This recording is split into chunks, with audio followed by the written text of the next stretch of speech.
Hi, I'm Carl. My company is on the hospitality. Today's session is fantastic. Actually, VK himself is very insightful, and I loved every time when he presents. Is actually there's always new things that I don't know, and the reason I'm here is that I just want to know from him that things I don't know, so that I know what I know next time, so I can progress further. And today the session, basically I learned one major thing is that value for value, not value for money or money for value. So the money has to be aside, but the value is the most important, and they will bring in the rest of the others. Great session. Thank you very much. Oversubscribed, so if you don't mind the cram a little bit. So, okay, before I begin, can we all take a look at the screen here? And that, by the way, this is my screen, so for the next couple of hours, you'll be looking at this screen. Okay, same old thinking. Repeat after me, please. Same old thinking. Same old thinking. Same old results. Repeat after me, please. Same old thinking. Same old thinking. Same old results. Same old results. Okay, by the way, guys, this is not going to cut it. Enthusiasm, never mind. Okay, so I just wanted to put the screen here so that you know that today we are here to do something very special. We are here to actually learn some stuff, right? So we cannot have the same old thinking, because otherwise we will get the same old results, right? It's a no-brainer there, but unfortunately most people don't actually conform to this. Now, very quick housekeeping before I begin. This is a disruption-free session. Okay, so if you do not mind, can everybody take out their handphones right now and mute your phone? And unless it's a life and death emergency, can you just please take your calls after the session or during the break? All right, now we will have a comfort break. If you don't know what comfort break is, it's basically for you to go relieve yourself in the toilet, yeah? So the comfort break or tea break will be at 10:30. All right, you will be given food. I was told it was pretty nice food. Okay, and the good news here is that we also serve you lunch. It will be at 1:15, which is after the session. But as I've mentioned right from the beginning, whenever you come to a sessions like this, any session for that matter, when you have 2 or more people, make sure that you bring tons of business cards, right? And also go say hello, you know. Person will be your next $1 million business, you know. So don't just sit there and like, okay, nothing is going to happen if you just sit there, right? Okay. Now, first things first, I would like to welcome you to this Sales Foundry Sales Multiplication Masterclass. But the first thing that I think I would like to do, otherwise there will be a very injustice on my part, is to thank the sponsor for today's event. Okay, the sponsor of today's event is actually After Office, who happens to be the developer of a really the most amazing Salesforce automation system. You can see the banners here, and by the way, that's the CEO. So Jen, say hello. Hello. Okay. Wait. We got time to clap one. Okay. And also not forgetting the Sales Foundry team, who has tirelessly worked very, very hard to make sure that everything is in order. Otherwise, today won't happen, right? And of course, last but not least, I would really like to thank all of you for coming here. As I mentioned, we actually started out wanting to have 50 people in the room, but we have been oversubscribed by quite a lot. Yeah? So thank you very, very much for coming. Otherwise, I'll be talking to table and chairs only, right? So I am personally very grateful for you. And for all of that, I think all of us deserve an electrifying round of applause, don't you think?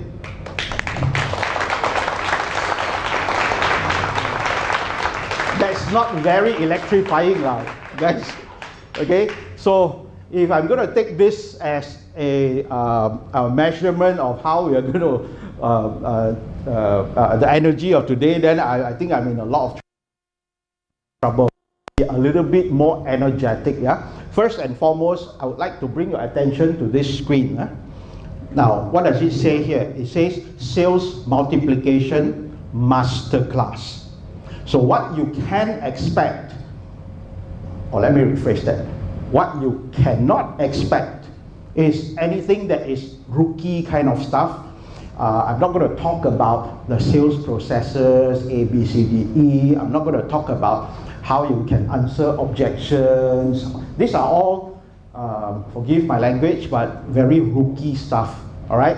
This is a masterclass. This is not a workshop. A masterclass, by definition, are for masters, all right? And this is a sales multiplication masterclass. What that means is that I can be assured that if you are here to increase your business by 5%, 10%, then you're probably in the wrong place. Okay? Now, if I may be so bold to say that I can promise you, after I'm done today, you will actually 300% your business. Look at the banner here. Boost your sale by 300% or more without additional effort, resource, or money. To be honest with you, here's a disclosure. I actually discount a bit. I put 300. Actually, it's 500 because otherwise you are frightened, you guys. Okay, it's definitely 500 to 1,000% all this. Now, if I dare to say this on stage, obviously I will be able to deliver. Yeah. Okay.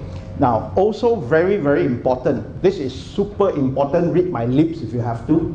Now, every time, whenever people get new information or learn new things, have new knowledge, you can easily group them into two groups. And they will probably sit there and say, I think I've heard this before, so it's not going to work for me. This is something which is not really relevant to me, so it's not going to work for me. Right? Or you don't like the facilitator's face, so it's not going to work for me either. Okay? Either way, you are not going to be leveraging on the new knowledge that you have and stuff like that. Okay? And what's even worse is that, oh, you know what? My business is different. Oh, how you hate to hear this, right? My business is different. I'm so special. My business is so special. I'm different. So this knowledge does not apply to me. It's not relevant to me. Okay? That is very, very typical. Okay? A lot of people do that. A lot of people say that. Here's breaking news to you. Your business, no matter what industry it is, the industry may be different. The way you do it may be different. But the principles are the same. You know why the principles are the same? Because it's not about you. It is about the clients. Make sense? Okay, so if you think that your business is different, you're barking up the wrong tree.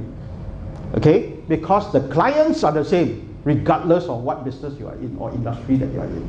Okay, now the other part of the other end of the spectrum are those who sit there and say, hey, I may have seen this somewhere, I may have heard this knowledge, or this knowledge may or may not be as new as I thought it would be, or whatever the case is. However, every time I receive even something that I already heard of or know of, I can still learn something out of it, or this time round I get a different perspective of things. Okay, and therefore, as a result, your mind tells you to actually focus and leverage on this knowledge as to how am I going to benefit from this knowledge. So if I may implore you to actually think of it this way, I may suggest to this mode of thinking that whatever that I share with you, and by the way, in case you didn't know, I can guarantee, almost guarantee you, those things that I'm going to be sharing today, I really do not think you have heard of before, by the way. Okay, as I've said, all the typical sales training kind of thing, probably you have. This, I don't think you have. And the reason is very simple, because you cannot find this anywhere from the internet. You cannot find this anywhere in the books. You cannot find it anywhere. It's all up here. So today, I'm sharing it with you, so I don't think you have heard it before. Okay, if you have, then I'll be a bit worried. All right, so are we quite okay with this? Yes? Excellent. First, mastery. Oh, by the way, do you know who this is? It's not me, in case you're wondering. This is Jedi Master Yoda. Oh, thank you for the lights. Can you just dim the light a little bit so I look a little bit more sexy or something?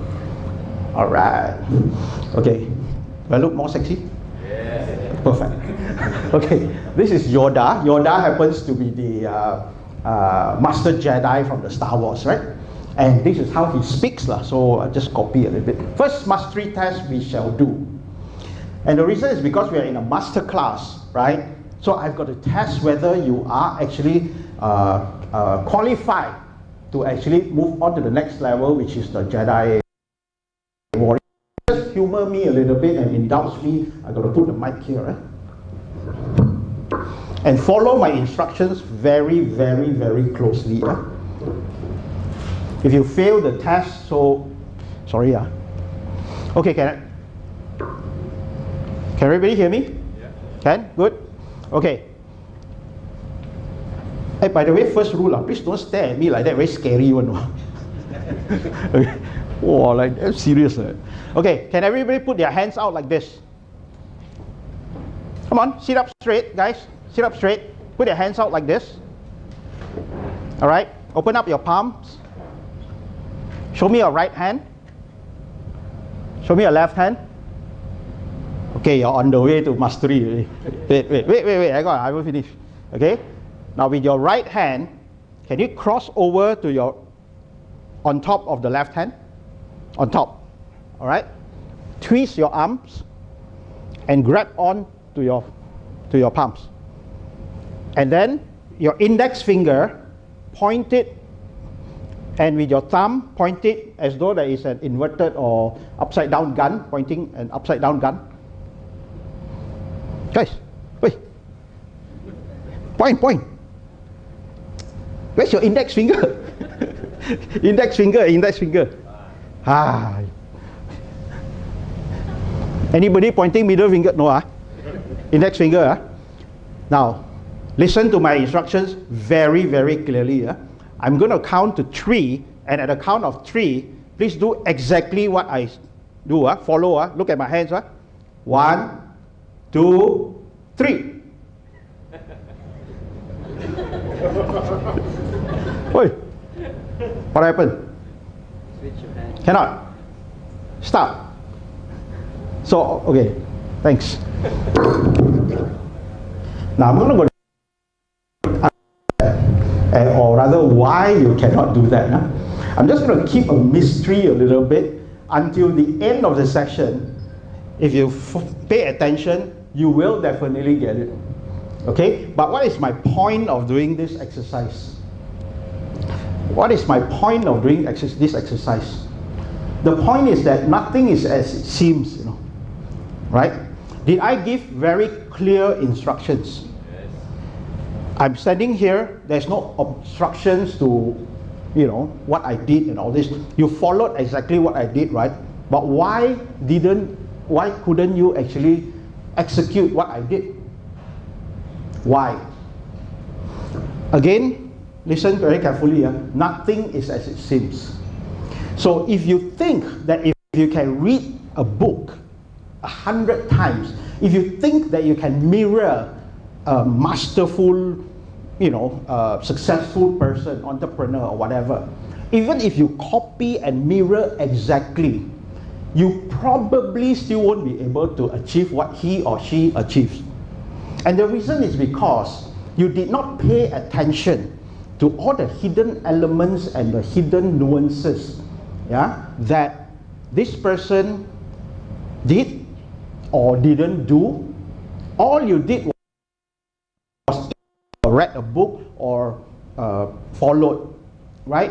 Whereas you did not pay attention. So my point here is this: as I speak today, as I show you some of the materials, I would like you to truly immerse yourself and truly pay attention to all the little nuances and hidden elements, I will actually share with you. But in any case, if you need to ask me, please ask me. This is not a lecture, all right? This is, end of the day, is actually a masterclass, a forum, a clinic, whatever you want to call it. But I feel that today I have two major responsibilities. And the first responsibility I feel that I have is that today you invested your precious time to be with you, to be with us, all right? And as you know, today is Saturday and school holiday and whatnot, so you actually took some time off. So for that, I'm very, very thankful. So therefore, I feel that I am responsible to actually make your time worthwhile, okay? And because of that, I can promise you today's event is actually 100% value, 100% content. I promise you this is not a preview where end of the day I'll try to upsell you some expensive program and all this. Nothing of that sort. Okay, so I'm going to give you, I can promise you 100% value, 100% content. Sounds good? Yeah. Second key responsibility is that what I want to have happen is that the moment you walk out of this door today, I want you to be able to take away actionable and real world strategies that you can deploy immediately. So for that reason, I'm not going to share with you some concept and theory where end of the day you go back, you get even more confused than before you actually came. So I'm going to give you formulas, I'm going to give you boosters, I'm going to give you stuff like that which you can use immediately tomorrow to double, triple, quadruple, or even quintuple your business. Sounds good? That's my promise today. So, but I need you to play your part as well. I need you to participate as well. I need you to immerse in this as well. I need you as well. Can we do that? Can we get an agreement to do that? Yes. The answer is yes, and a little bit louder one. 1, 2, 3. Yes. Excellent. Quick introduction. My name is VK, in case you didn't know already. Okay. Professionally, business strategist. Some people may refer to it as a strategic consultant. I have been in this business for no less than 15 years, okay? But as a disclosure, I would like to tell you that I didn't start out this way, and in fact, I came into this business accidentally, and I'll tell you why. For some of you who may know me, I actually run quite a number of businesses, and one of my core business is in the construction business. Okay, I own a company which deals with civil and structural engineering. So we do a little bit of boutique development as well and stuff like that. This company has been around for the past 24 years, and I've also dabbled in quite a number of businesses, including international import-exports. I own a farm as well, F&B. In case you didn't know, I used to own a pub, a dance club. Okay, for 7 years or so. So it was one of the longest running. A bit louder? Serious? You cannot hear at the back? Can? Can what? Okay. Any louder, people will just be blown away. But anyway, I've done quite a number of businesses and stuff like that. So what happened was that one of my very long-term client, my long-term construction client, one day he approached me and said, "Hey VK, you have actually been doing quite a number of businesses, and I've seen you over the years, doing all these businesses and brought them to be successful companies, all this. And at the same time, back in my younger days, I used to travel a lot, but not so much now. Right? So you get to travel a lot, and you every day so free and whatnot. So how do you do it? Can you please come and teach me and my senior people how to do it, and I will pay you for it." So as the saying goes, the rest is history lah. Okay, so one thing led to another and all this.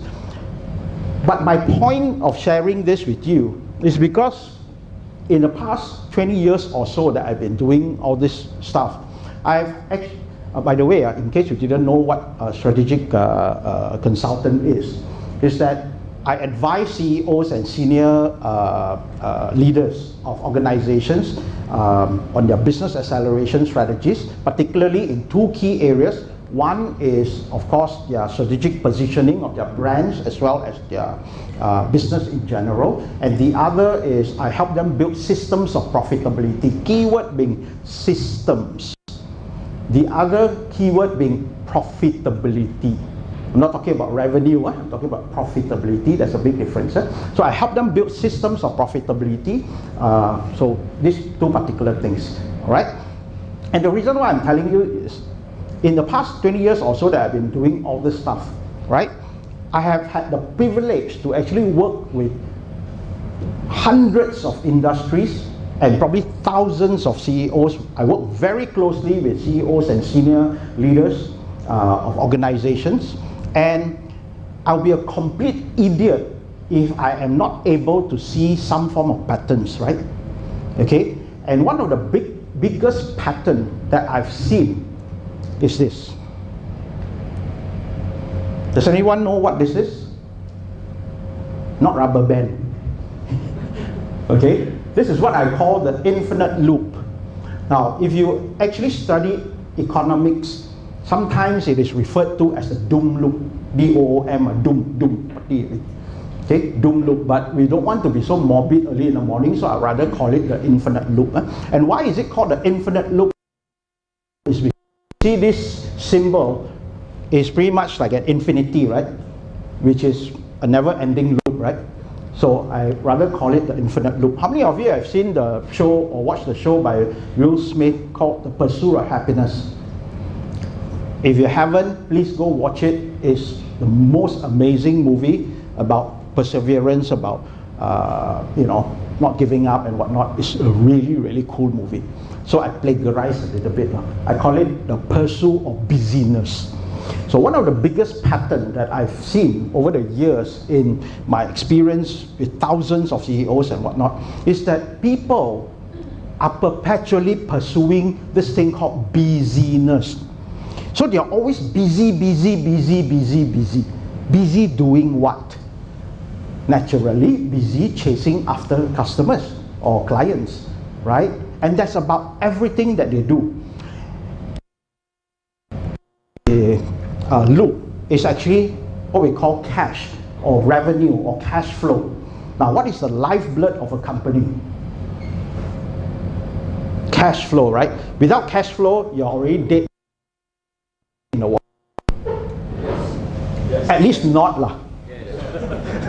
If I can get you to say yes, at least not lah. Sometimes it's not for the speaker to entertain you guys. You guys have to entertain the speaker also. Otherwise, no battery. Okay. So anyway, on one end of the spectrum is cash, right? What's the other end of the spectrum? How do you generate cash for your company? How do you generate cash? There are generally two ways, right? First is get more clients, right? Naturally, you get more clients. But there's another way, which is basically in the startup scenes. You will never see me in a startup scene. I've been invited to speak at the startup forums and boot camps and whatnot. I try not to be there. And the reason is very simple, because I do not believe in the way they do things. Okay? And I'll tell you why. Each time you start a company, you haven't even learned how to do business. The first thing that you learn is to put out your hands and ask for money. Investment. Venture capitalists. Angel investors. Right? Money. Series A. Okay. So you get the money, then you go back. Instead of working on your business, you work on your presentation deck, how to get Series B money.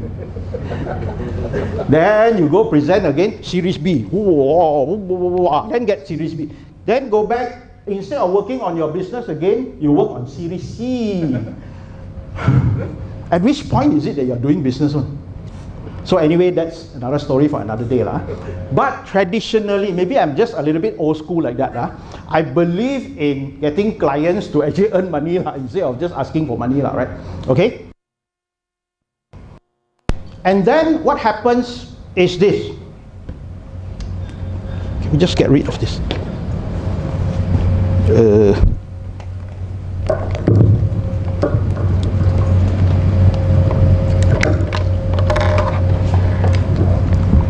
you have cash, you have clients, right? So what happens is that you need cash, right? In order to get cash, what do you need to do? You need to get clients, right? So this loops like this. Now, what happens when the client buys small? I mean, you have small paying customers, small customers. What happens? The more clients you have, whether it's big or small, the more clients you have, the bigger your infrastructure to support, right? Now you need more staff. Now you need more support team. Now you need more this, more that, more this, more that, right? So if you have small paying clients, will that affect your cash flow? Because now you need more expenses. Okay? So what happens is, again, you need to get more clients in order to cover your expenses. Okay? So what happens if this client is delinquent, meaning they didn't pay you, they default on your payment, or they delay your payments? What happens? Will that affect your cash flow? Yes. Absolutely, right? So what do you need to do? You obviously need to get more paying clients. And then, do you know that all clients have a shelf life? They don't buy from you forever, right? So what happens if they are nearing the expiry date or when they expire? What do you need? Will that affect your cash flow? Yep. Obviously. So what do you need to do? You need to go and look for new clients. So what happens is this. You perpetually and infinitely loop. Now, do other things. Look at the screen. Got ghosts.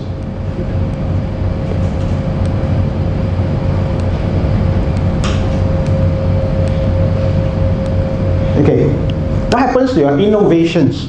What happens to your evolution, your transformation, your discoveries, your opportunities, your disruptions, your blue oceans, and your scalability and stuff like that? Where do you think it lives? Does it live inside the loop or outside the loop? Outside. Obviously, right? But where got time for you to go outside? Because you're way too busy chasing after customers. What? Make sense or not? Once in a while, one of those things may actually just overlap inside, but how often is that going to be? So if you understand this, you will understand that most people, in my experience, after 20 odd years and dealing with all this, I think I've earned some authority to say this. Okay? Again, as I've said, I'll be a complete idiot if I cannot see some form of patterns. And this is one of the most prevalent patterns that I actually see, that everybody is in this perpetual loop. Whereas all the breakthroughs in their business or their sales lies within beyond the loop. So in order for you to break through, what must you do? What must you do? Guys, think a little bit. What must you do? Break the loop. Hi. Isn't it obvious? You have to break the loop. But how do you break the loop? Here's the question. What I found is the reason why most people are still in the loop right up to today is because of two things. And the good news is that today I'm going to share with you how to overcome these two things. And the first thing is that they do not know how to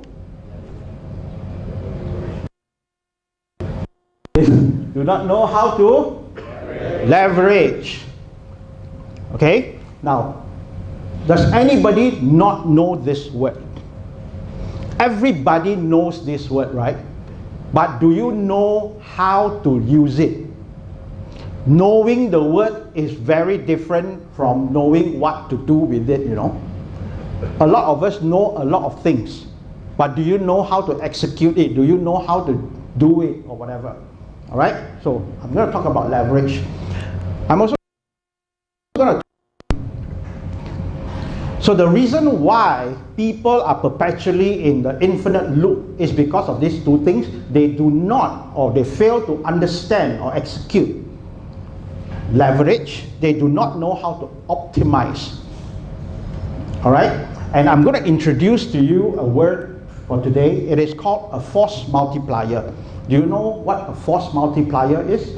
A force multiplier, by definition, is actually a military term. It is actually a skill or a knowledge where, when used, it can amplify your efforts to produce greater results. Do you get that? Okay, think about this. If you have actually studied or went for a few months in Shaolin Temple to learn their Kung Fu, right? You probably may be able to hammer a nail into a block of wood with your bare hands, right? You may, because that's what they teach, I suppose, okay? To hammer nails into a block of wood using your bare hands. And if you decide to pry it out, you may also be able to use your fingers to actually pry out the nails, right? But wouldn't it be so much easier if you use a hammer? Right? Why? Because a hammer is a force multiplier. It amplifies the effort in order to produce a greater effect. Make sense? Also, if you decide to inject yourself with a lot of steroids, you may be very strong. And in case you are driving and you get, you may be able to lift up the car and let somebody change the tires, right? You can. But wouldn't it be so much easier if you use a car jack? So what is a car jack? A force multiplier. Do you understand what a force multiplier is? So a force multiplier is a skill set or a knowledge or a tool which you can use to amplify, to leverage, and to optimize the efforts that you have been putting here. Remember I said this, by the way, please remember your mission for today. 300% your sales without additional effort, resource or money. What's the keyword here? And by the way, all the keywords I put in blue lah.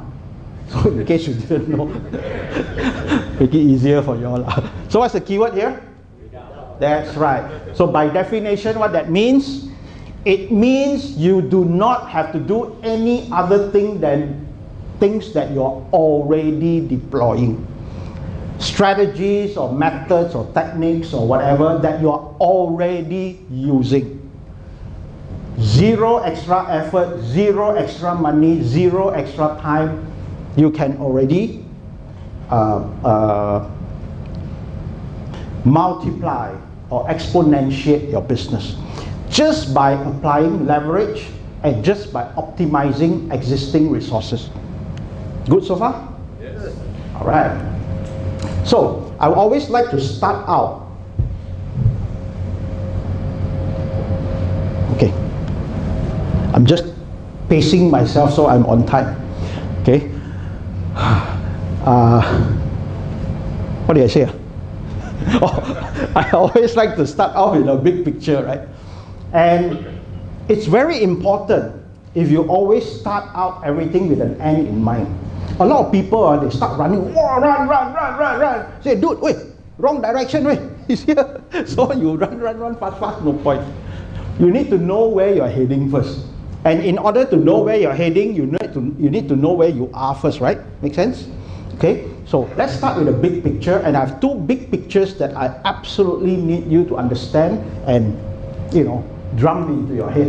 And the first big picture that I'd like to explain to you is what I call this, or what is referred to as a sales DNA. You know what a DNA is, right? Our human body is actually made up of approximately 19,000 protein coding genes, right? What happens to one of these genes get mutated? It will cause a lot of complication, or it may cause some disease or whatever, right? So this human body has approximately 19,000 protein coding genes, which makes up the entire human DNA or the human genome. Understand so far? Similarly, the cells would have its DNA as well. And there are 5, not 19,000, there are 5 key genes, if you will, or components of a cell's DNA. And the first, at the heart of it, is called strategy. Okay? And strategy deals with your objectives, your targets, your goals. All right? What would you like to achieve for your sales or whatever, or your business? And your approaches. How do you actually, what are your approaches to achieve all these objectives? All right? And by the way, guys, if you can just probably write or whatever you have, if you didn't bring any writing materials, there are some paper and pens that we have prepared for you on the table, so just write if you have to. And don't bother about all those formulas that I'm going to give you later and all this, right? No need to take picture, or because I'll be giving you all those later, right? Okay, so anyway, it also deals with the objectives, the approaches, and strategy also would mean your differentiation. How do you differentiate between one from the other, or your competitors or whatever? And then of course your positioning, followed by probably your marketing and stuff like that. So this is, of course there are a lot more, but these are the key ones, all right? So the first thing in your sales DNA or your sales system is actually strategy, which is at the very heart of it. The next is actually your processes. Now, in order for you to execute your strategies, you obviously need certain processes in order to make it happen, right? How do you, okay, so processes deals with things like your lead generation. How do you generate leads or referrals? What are your client selection criteria? What are your procedures? What are your processes? Okay, your value offer, your delivery processes, as well as probably your support processes. Okay. Good so far? All right. Then, guys, this is big. If I lose you now, I'm going to lose you forever. This is the most important thing that you have to understand. Now, this is a paradox, right? But the best-selling process does not sell. It enables clients to buy. Everybody got that? So as a paradox, your job as a salesperson or a business person is not to sell. The job of a salesperson is not to sell. The job of a great salesperson is to enable the clients to buy. Does that make sense? Who likes to be sold to? The answer is nobody. But people love to buy. Make sense, right? So this, if you do not understand this, your entire sales system is heading the wrong direction. Okay? And I'll prove to you why later. The next thing is metrics. Now, as the saying goes, things that you do not measure, you cannot manage. If you don't even know whether you're running in the right direction, or you don't even measure stuff, how would you know whether you're doing it right or doing it wrong? How are you going to, improve and stuff like that? How are you going to fix problems that you cannot see? Make sense? So you have to measure. And the measurements are basically dealing with your KPIs, your key performance indexes or indicators. Yeah? Your pipeline, do you measure what are your pipeline for this month or this year or whatever? What are your activities? Are you doing too much or too little or whatever, right? How much is your conversion? Out of 100 leads, how many do you convert and stuff like that? Your productivity, do you actually measure your productivity? Okay, these are very important stuff. And the next thing in the equation is actually the skills. Now, you may have the best strategies, you may have the best processes, you may have the basic skills to execute all this. It's not going to work either, right? So you absolutely have to have skills. And this is why you are here today. I hope to be able to deliver some skills to you if you actually pay attention. And skills deals with your product knowledge, your prospecting skills, your negotiation skills, your relationship management, your administering skills, and whatnot and whatnot. And the fifth element is actually your tools. Okay, again, what are tools? Tools are force multipliers as well, right? Skills is also one force multiplier. So what are the tools that we are talking about? Your collateral material, your marketing materials, your website, your brochures, your whatever, all your collateral materials, right? And your samples, sometimes some companies or organizations, they may need to give some samples and whatnot. Your scripts even, right? Some sales organizations, they have a proper professional skill script and all this. Your CRM, anybody knows what CRM is or do not know what CRM is? It actually stands for Customer Relationship Management Systems, right? You know that those companies who adopt a CRM system has a 32% increase in their sales and nothing less than 45% increase in their revenue. There's a difference between sales and revenue. Sales meaning how many transactions you did, right? So those people who uses any form of CRM, okay, it could be Salesforce, it could be Sales Shaper, okay, it increases the sales by 32% at a minimum, and it increases revenue by 45% per user. So in case you have 5 users, you do the math. And this is not my facts. Facts.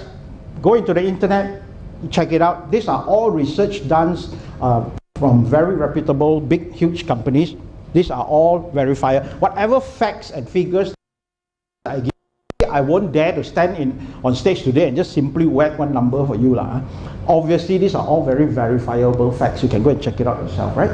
So, I've covered all these 5 elements, but all these 5 elements must work symbiotically with each other. One cannot do without the other. Remember I said the human DNA, what happens if you have a mutation in one of your genes? It will cause complications and disease and whatnot. Based on the same principle, if you have a delinquent gene, which is, take for example, if your processes is not right, you're going to have a problem, right? If your skills, you don't have the skills, how are you going to execute? If you do not measure, how are you going to, worse, if you do not even have a strategy, you'll be like headless chicken doing God knows what, right? Okay? And then obviously you have your tools. Otherwise you will just be infinitely in the loop. But here's a very, very important word of caution. Your sales system is only as strong as its weakest link. I'm sure I don't really have to explain this, right? Your entire system is only as strong as its weakest link. So what do you need to do? Go back, identify your weakest link, improve it. Make sense? Okay. So are we good with this big picture thing? Alright. The next big picture I want to share with you is the traditional marketing funnel doesn't work anymore.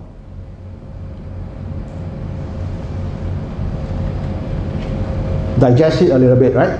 Now, why I call it a marketing funnel when we are in a sales masterclass? Because maybe 5 years ago, 10 years ago, sales and marketing, there may be a very clear distinction between these two. But in this day and age, in today's environment, there is a sales and marketing already. Okay? You cannot differentiate it anymore, because if you do, your processes are a bit chacat already. Okay, so there is actually a convergence. But if you notice, it's the same. Marketplace, right? The tab in sales is basically your lead generation, right? Awareness and attention. What is your presentation, right? Your presentation, your proposals, your whatever. Evaluation and validation would mean your relationship building, your quotation. This is basically the decision-making part of the clients, right? And then adoption would be the sale part lah. The transaction, which the lead turns into a transaction, and then the loyalty, which is the whatever. Okay, so basically it's the same thing. What do you notice about this funnel? It's leaking. That's right. If you notice, there are a lot of leaks, right? So at every point of the funnel is leaking. Even your bucket is leaking. So what happens when you push more water into a leaky bucket? It floods the room, right? So what must you do? You must first plug the leaks. But here's a trivia for you. Some people like trivia. Do you know when was the sales funnel invented?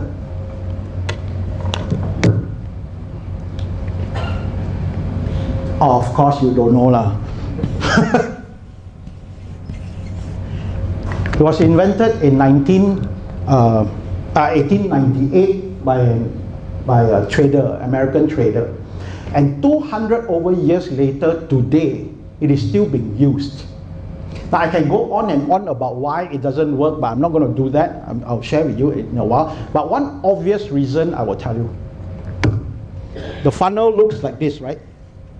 This is a white top, right? A white top. So what is the problem here? When you have a white top, and then you funnel and funnel and funnel and funnel, what happens is that you receive a lot of leads. You generate a lot of leads. You spend a lot of advertising dollars. You spend a lot of money. Your salespeople going out there prospecting, blah, blah, blah, blah, blah, blah. And you generate tons and tons of leads, right? And then you funnel it. So assuming you have 1,000 leads a month in your organization, and then you funnel and funnel and funnel, and finally you convert to what happened to the 998? Such a squander of effort, right? Such a waste, because you just literally threw away all your marketing budget, all your money, all your whatever, because you don't nurture them. Okay, and another thing you need to understand is that in 1898, when you receive, in case you receive, if you live in 1898, if you receive a direct mail, would you read it? Probably you would, right? Because you hardly receive anything. Today, you receive a direct mail and see, you absolutely won't even look at it, right? So what does that tell you? It tells you that, to me, the white top is actually what I call the spray and pray. You know? You take a machine gun and spray bullet and pray like hell that it hits. You know? So don't you think you're wasting a lot of bullets? And bullets are expensive, you know? Right? So you need to actually transform or evolve yourself from this mode of selling using this funnel. All right? Now, let me get to that. So, I just want to indulge me a little bit.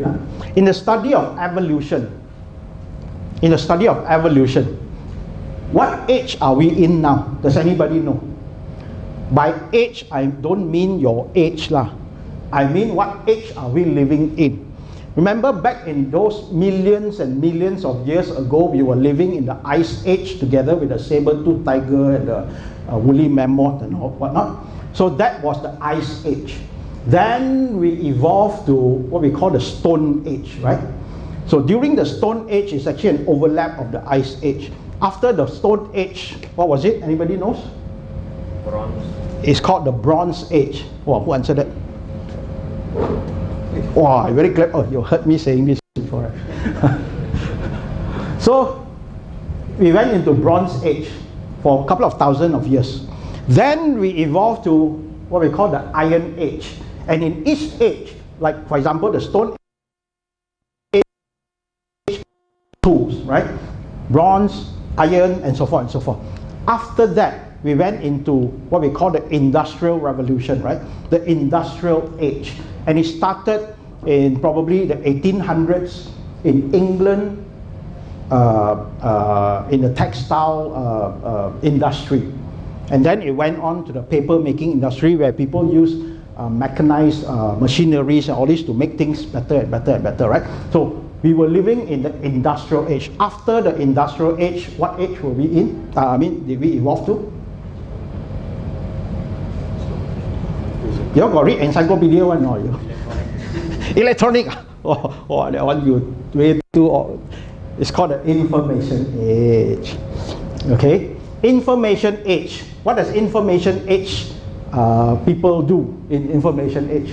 Why is it called the information age? Because now, because of advancement of technology, we were able to disseminate a lot of information and we are able to receive a lot of information, right?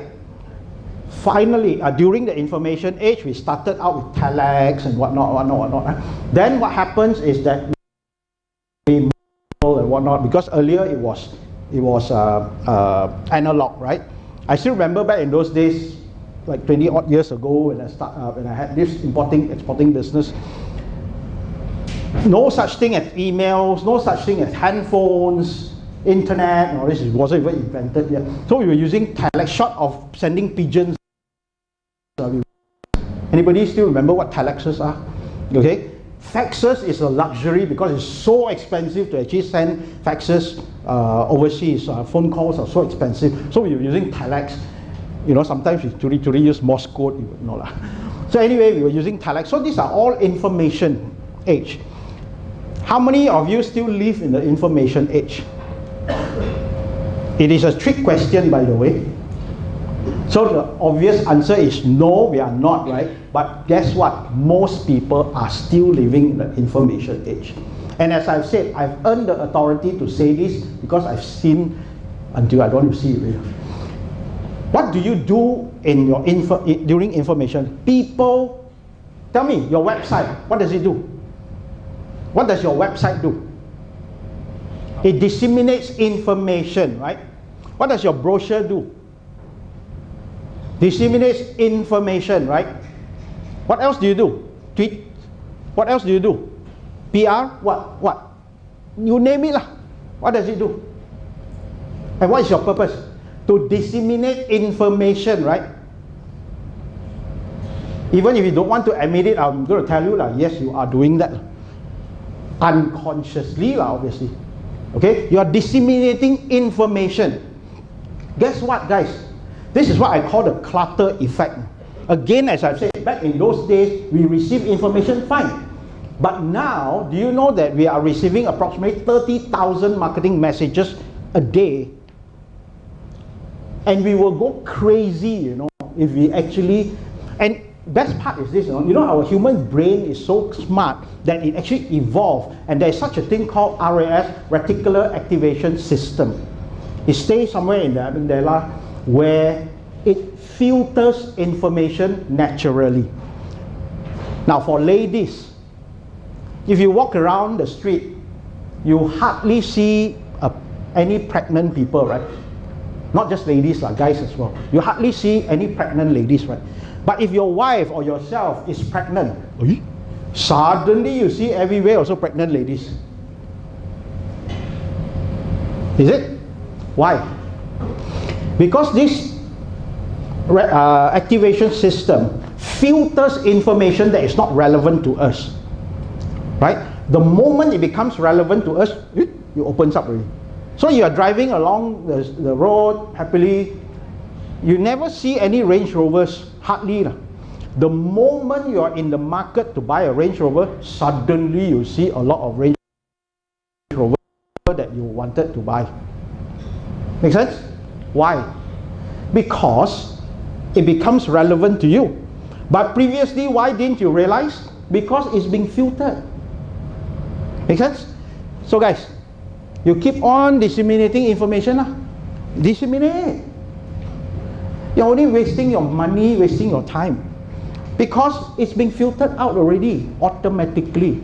They don't even have to make an effort to filter it. Unfortunately, most people are still living. Assuming that you're so clever. Now you go beyond, you evolve. I think it is precisely talks about the pain points that sales and marketing are facing today, and it has concisely described the actions that we can take even either today or tomorrow. I think it's very good, you know. And the thing I like the most is this concept of, you know, sharing with the clients on what they have and they don't want, and replace our, you know, what we can give them of what they want but they don't have. I think that's amazing. Thank you very much. Strike information age off your vocabulary. Okay? Evolve into attention. Keep giving information, you cannot get attention, no point, right? So, one up from information age is what? Attention age. Now you are at least better lah. Now you are able to get attention. But is that good enough? And by the way, probably 90% of business people still live in the information age.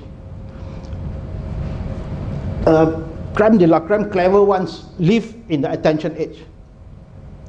But it's not good enough. Why? What will get your attention? Assuming you open up a website, what will get your attention? Probably some blinking banners or whatever, for example. Get your attention. Really, man? Or you just off it or ignore it? Because again, our reticular activation system also evolved already. Now it filters even more. So just because you have blinking and very luminous colored banners or whatever, yeah, you may get attention, but is that going to help in your business? Trust me, it is not. So let me tell you what you need to do. Again, you need to strike this off. You need to go into engagement. You need to live in the engagement age where you engage with your clients, you engage with your prospects, you engage with your community. Everything needs to be very community based already. So for those of you who is still thinking, hey, I want to do digital marketing, I want to do this, I want to do social media marketing, I want to do this. I'm not saying don't do it, but do it for the right, using the right strategy. Your strategy of your digital marketing or social marketing or whatever marketing has to be with the purpose of engaging your audience, not just disseminating information and not just getting their attention. It's not good enough anymore. Does that make sense so far? Everything good? Yes. Can we move on? All right. So what do you need to do? You need to replace the traditional marketing funnel with what I call the engagement funnel. Okay? If you notice, it is still a little bit white top, but not so white. You have to attract instead of sell. You now have to attract. And if you notice, the neck is very narrow. Read my lips, guys. Look at me. Read my lips. Oh, suddenly you look at me, I cannot see. Reach wide, position narrow. Reach wide. Reach wide means what? Reach by mail, reach by Twitter, reach by Facebook, social media, reach by whatever. Whatever your reach is. Position narrow. Don't hantam big, like this.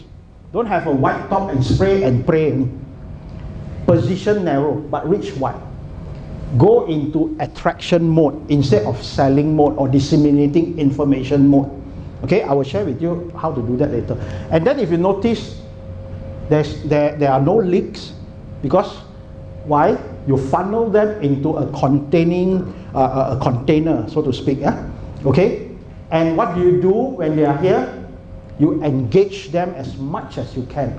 Because they may not buy from you today, or whatever that you are offering may not be relevant to them today, but it may be relevant to them tomorrow or the next month or 3 months later or a year later or whatever. But whatever the case, they are within your community or they are within your engagement strategy, and there's such a thing called top of mind. They will remember you when they decide to purchase or whatever the case is, right? And then you funnel them into the bucket where you get very loyal clients, and you eliminate or at least minimize what we call the buyer's remorse. You know what buyer's remorse is? You know how it is sometimes when you go and buy something from a shop and then you thought that it was a really good buy, and then you go home like, regret, buy already regret, can I return or something. That's called buyer's remorse, right? So you will minimize all this buyer's remorse and whatnot, okay? And then if you notice, this is a very important thing. It is called the referral feeder system. And by the way, in case you didn't know, did you know that 91% of clients are more than happy to give you a referral? 91% are more than happy to give you a referral. But less than 10% of salespeople ask for a referral. Isn't that a very equation here? They want to give you, but you didn't ask. Okay? So anyway, it's a referral feeder system, which means that it's perpetually feeding. Alright? So think about this. So you have to replace your traditional funnel to this funnel. Before we go for a break, let's talk about what era are we in the realm or domain of professional selling. Okay? Think about this, professional selling. And by the way, guys, just because you're a CEO or whatever, doesn't mean that you don't sell. No? Everybody sells. I don't think I have to tell you that, right? Even baby sells. Everybody sells. All right? Doctor, lawyer, professional, you have to sell. You cannot sell. What's the... Okay? So let's just very generally describe all of us here in the room as professional salespeople. Okay? What era are we in? Back in those days, we were in the pre-choice era. What is pre-choice? That means you have no choice, right? So, you are the only game in town. And if I were to use a conversation to describe this era, it would be like this. A buyer walks into a shop, and the seller says, hey, this is what I have, take it. Or this best describes the pre-choice era. Are we good? After that, did it last very long? It didn't last very long, right? Why? Because of technology advancement and whatnot, manufacturing increased. All of a sudden, you have choices and options multiplied, right? Communications became better. You are able to disseminate information. Local players suddenly became regional players. Regional players suddenly became global players. So now all of a sudden, you have tons and tons of options and choice. You cannot say that, take it or leave it. Whoa, you're going to die, man. So what do you need to do? You need to now change the way you sell. True? So what did they do? They started adding features. So this is what I call the feature-based era. Now suddenly you started adding a lot of features into your products or services. I call it the bells and whistles. Okay? So you put in a lot of bells and whistles. So one apparatus, wow, suddenly I have so many things. Many features. So they started competing on features. And if describe it as a conversation, hey, dude, I have the blue one, I have the red one, and I have the one with lights. And if I were you, I would choose or take the one with lights. So this is probably the conversation that you're going to be having. So they started having tons and tons of features, adding on a lot of features, a lot of features, a lot of features, a lot of features. Now think about this, guys. When you keep on adding a lot of features and add-ons, what happens is that your expenses goes up, right? Your cost goes up, right? True? And at some point, everybody is going to have the one with likes also, not just you, So now everybody have the one with likes. Then how? So how are you going to differentiate yourself? The one and only way is to reduce your price. So now you started to sell cheaper. Oh, I have the red and the blue and the one with lights. So does the one at the end of the street, but mine cheaper. Oh, then you differentiated yourself already. So after a while, everybody started to do the same thing. Selling cheaper and cheaper and cheaper and cheaper while your cost goes up and up and up and up. Is that a viable business model? No, right? So then they decided, hey, this is not going to work either. Now we got to change and transform the way we sell again. And how do we do that? I tell you what, let's blue ocean this thing. Let's now reduce the number of features. We only focus on a few. And this is what I call the needs-based era. And in some parts of the world, we call it consultative selling. Oh, like very big word, right? Consultative selling, where I match the needs, right?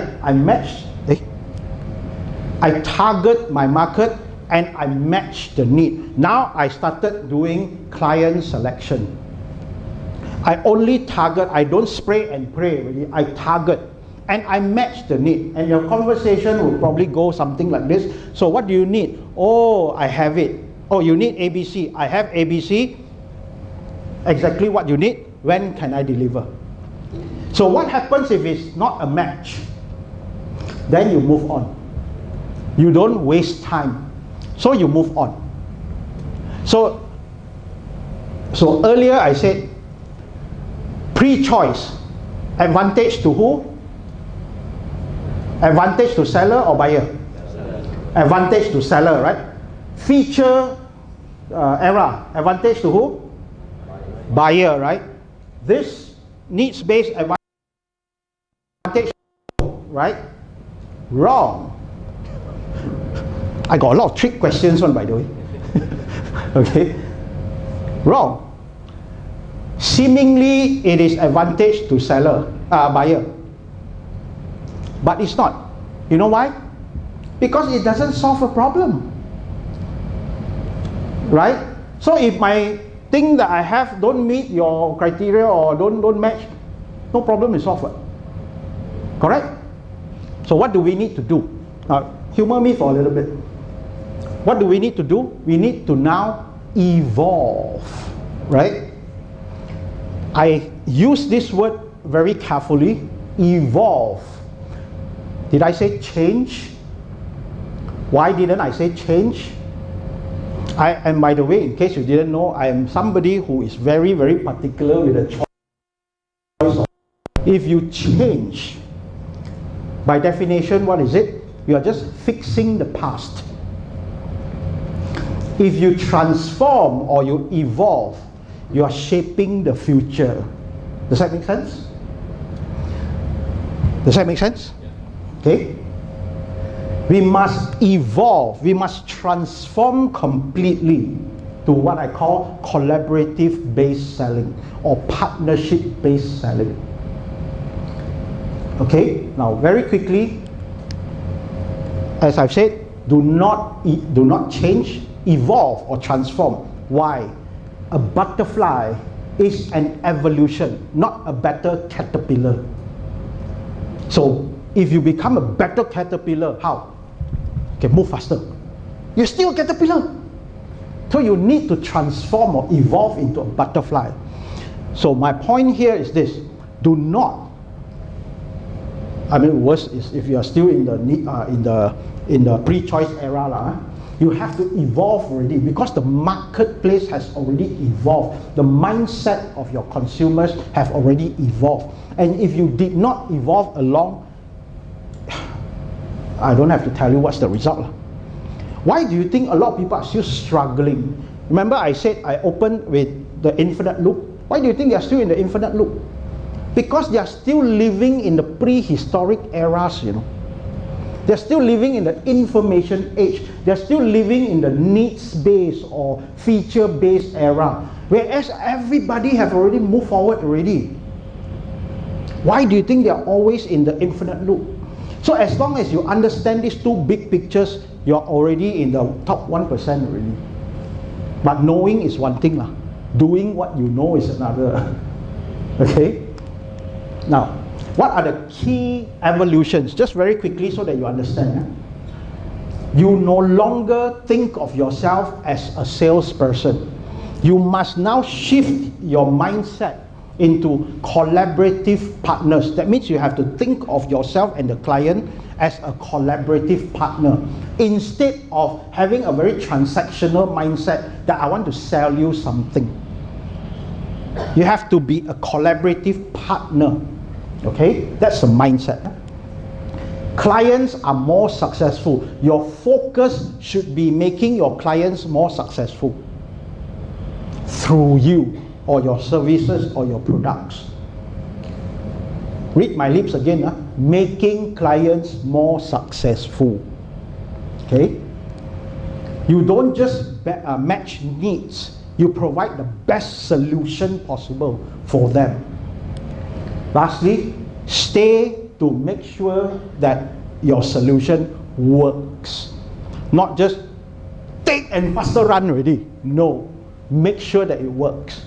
And therefore, you earn the trust of your buyers and stuff. Okay? Now, all this boils down to one thing, and one thing only, apart from being a mindset. It boils down to one thing, which is your intention. I would like you to really think about this. When you sit in front of a customer, what is your intention? Is it just to sell the person? Or is it to solve his problem? Think about it. Okay? Which brings me to this thing. Whose problem are you solving? You know, a lot of people always come to me, and just recently there was this guy who started quite a successful young man, you know. So his hometown is in Taiping. He started quite a few businesses, and he realized that, hey, you know, in Taiping, the drains are all full of moss, and therefore, as a result, a lot of rubbish accumulates, and therefore, a lot of mosquitoes and whatnot and whatnot. So he somehow came up with this solution where he can spray the drains, and then the moss won't grow and whatnot.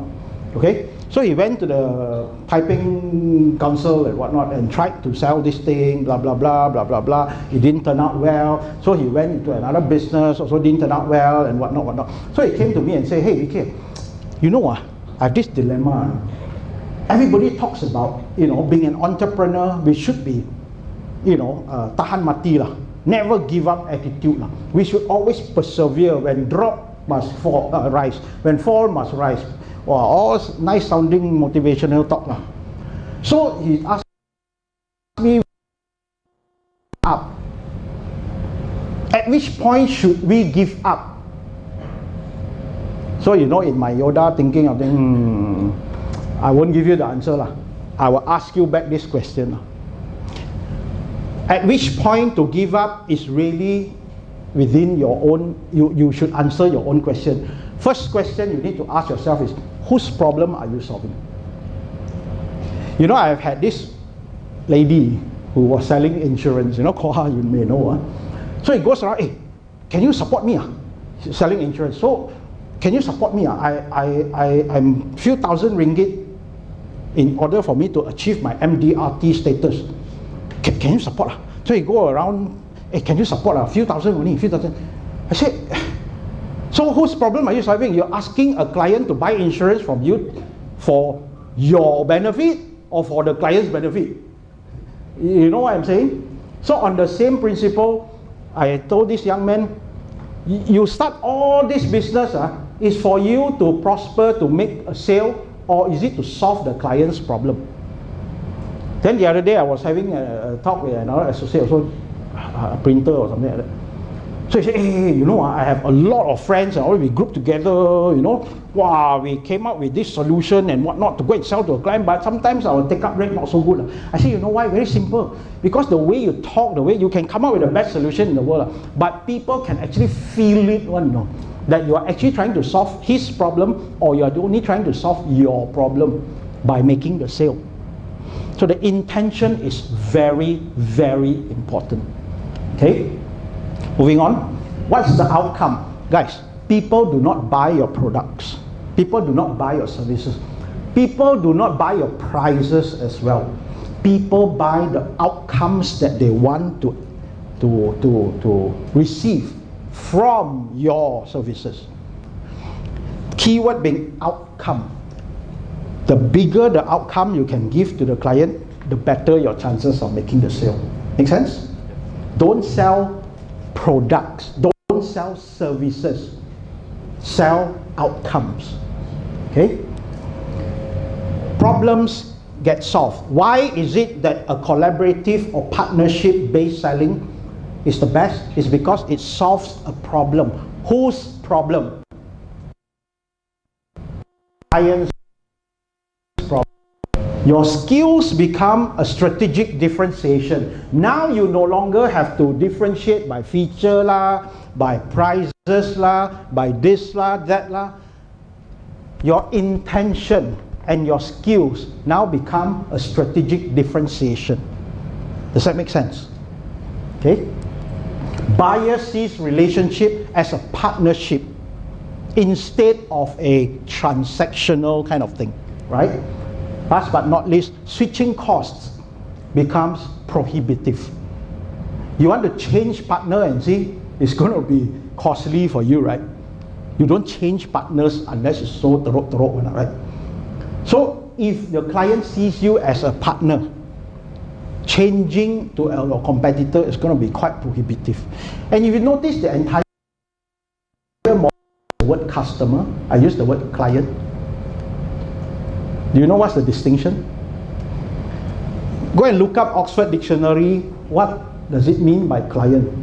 A client by definition is someone that you protect and care. If you look at clients this way, clients are someone that you protect and care, instead of a customer where immediately it becomes transactional already. Right? So you have to look at it this way, right? So all in all, I'm just going to close before the break with this. How many of you can honestly say you provide value for money? Show of hands. How many of you can honestly say you provide value for money? The rest of you? Oh my God, now we have a problem. You are not so value for money one. Okay? But where is the focus? The focus is on the value or the money? Blue color.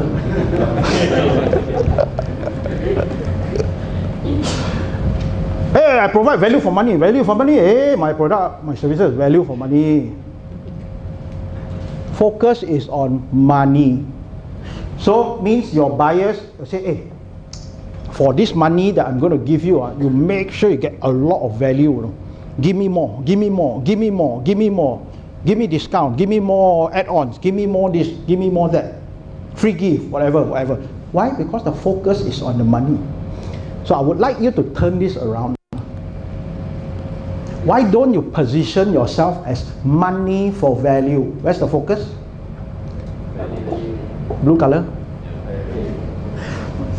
Focus is on value, which means now I have the money. Hey, please sell to me. I give you the money because I want your value so much. Because you provide so much value. Turn it around. But I want up you some more. Value for value. That Value for money is basically feature based, right? Money for value is needs based. Collaborative partnership based is value for value. What does that mean? That means in this partnership or this collaborative relationship, not only I benefit, not only I get value out of this relationship, you also get value by using my products and services. I don't benefit or get value just because you pay me, not because of the money, but because of this relationship. This partnership can 10x your business way beyond whatever that he's paying you, and I'll share with you later after the break. Okay, so think about this value for a value, and this is where you get a true win-win. We always talk about win-win, but it doesn't make sense to me because it's not win-win. It's I win, you lose, or you win, I lose. So if I have to add on an adjective to something that is already quite common, something is wrong somewhere, and I call it true win-win. It has to be true win-win. Okay? Can everybody repeat after me? VK is a mind reader.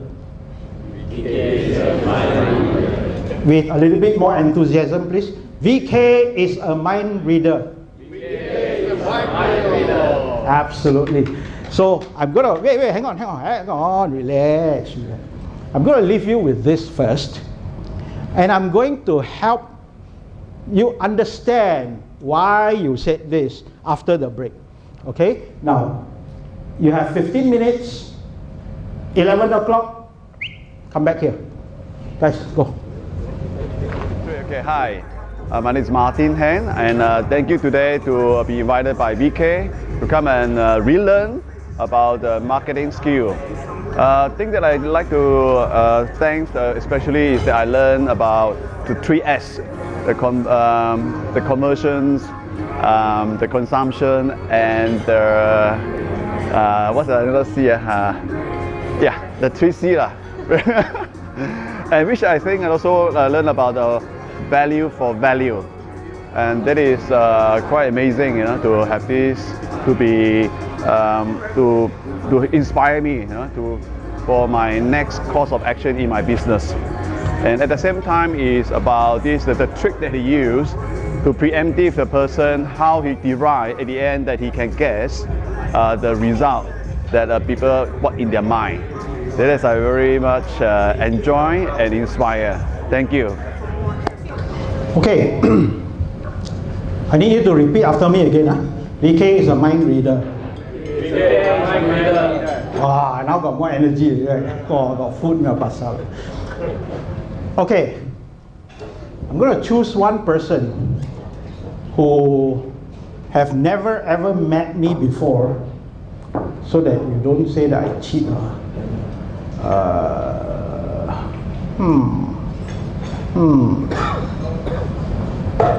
By the way, looking down doesn't mean I'm not going to choose him. Amy.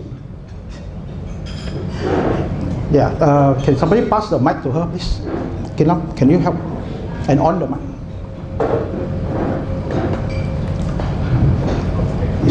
It's on. It's on.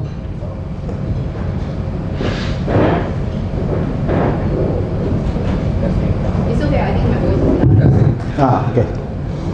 Everybody say hi to Amy. Hi. Karen, do you off it? Hi everyone. Okay. Can you confirm with the room that you have never ever met me today? This is the first time, right? But Amy, do you know that? Yeah, I will confirm with you guys also that I haven't met Amy until this morning, right? But Amy, did you know that the moment you walked into the room today, I practically read your mind, and it's as though like we have met 2 lifetimes ago and carried on 3 lifetimes in. So, and I'm going to prove to you how how is it that I am able to read your mind? Now, we have just recently celebrated our Chinese New Year, right? And typically, other than visiting relatives, eating a lot and all this, typically during our free time, what do? We probably play some cards with some friends and all this. Are you familiar with the cards? Yeah. You are? So you are very good at gambling, right? Okay. Wow, okay. No, don't play with me, I suck at it. Okay, so you're familiar with a deck of cards, right? Yeah. How many cards are there in a deck? 52 cards, right? And how many colors are there? 2. Black. Red and black. So between black and red, lights. Okay, thank you. Between black and red, which would you prefer? Red. Okay. From here, I know that you are really quite a go-getter. You are a person who know what you are doing. You know what you want. You go get it no matter what, right? Okay. So that's a Freudian analysis. So you chose red. So how many cards do we have left? 26. So we eliminate the black, right? So we have 52. We started with 52. Now we have 26. All right. Cards. In a deck of cards, you know, is represented by 4 suits, right? Yep. What are those suits? Hearts, diamond, spade, clover. It's called clubs. So we have the spades, we have the clubs, we have the diamonds, we have the hearts. And which suit represents the red? Diamonds and hearts. Oh, you really know your stuff. Huh? Okay, so we eliminate the spades. Okay, so now what do we have? We have the red, which is Diamonds and hearts. diamonds and hearts, right? How many cards are there now? 26. Say again? 26.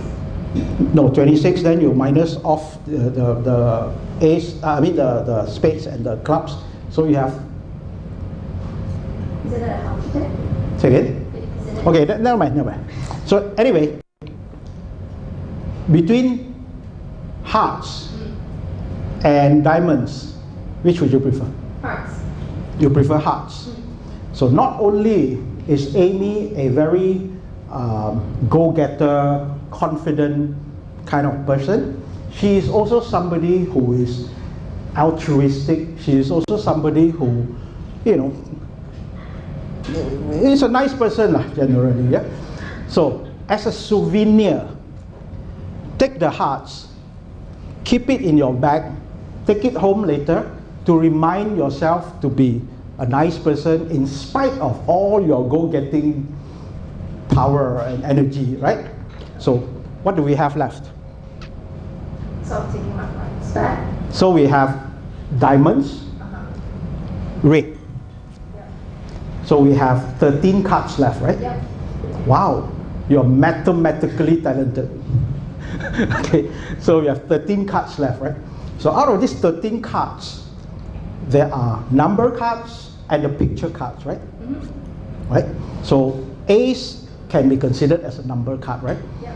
So numbers and pictures, which would you prefer?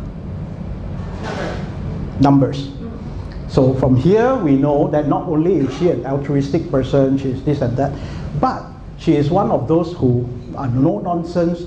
She is a very process-oriented person. She knows what she wants. This is how I want it and whatnot. As opposed to if she's a picture person, then she's a little bit more frivolous and flamboyant and whatnot, right? So obviously you are not that type of person, right? Did I get it a bit correct so far? Okay, cool. So you prefer the numbers, okay? Numbers, you have the even and the odds. Which would you prefer? You prefer the even. Excellent choice. What is the highest even that you can think of? In the deck of cards.